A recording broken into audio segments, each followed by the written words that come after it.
খুলনার ডুমুরিয়ার 18 mile Syed Isa technical and business management কলেজের বিতর্কিত অধ্যক্ষ জিএম আব্দুস সাত্তারকে সাময়িক বরখাস্ত করা হয়েছে।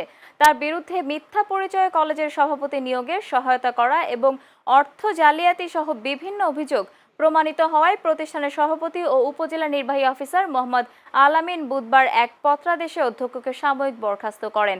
একই সময়ে পত্রাদেশে ভারপ্রাপ্ত অধ্যক্ষের দায়িত্ব প্রদান করেন উক্ত কলেজের ব্যবস্থাপনা বিভাগের সহকারী অধ্যাপক আঞ্জুমান আরাকে।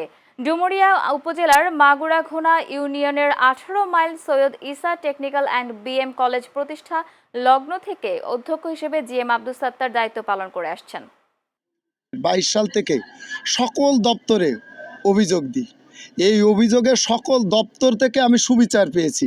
অবশেষে আমাদের ইউনো মহোদয় ওনাকে সাময়িক সাসপেন্ডের সিদ্ধান্ত নিয়েছে। জিএম আব্দুস সাত্তারকে সাময়িক সাসপেন্ড করেছেন গতকাল 2/7/2025 তারিখে। কলেজের যতগুলো শিক্ষা কর্মচারী আছে তার 80 থেকে 90% শিক্ষা কর্মচারীরা ঈদের চেয়ে বেশি আনন্দ পেয়েছেন। কারণ এত বাজে লোক আমাদের জীবনে আমরা আর কোথাও দেখি নাই।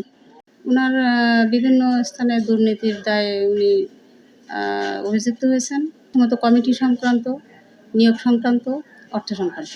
এ সকল টাকা আত্মসাৎ করার কারণে ডুমুরিয়া থানার নির্বাহী অফিসার ও সভাপতি আমাদের কলেজে ওনাকে সাময়িকভাবে বরখাস্ত প্রদান করেছেন।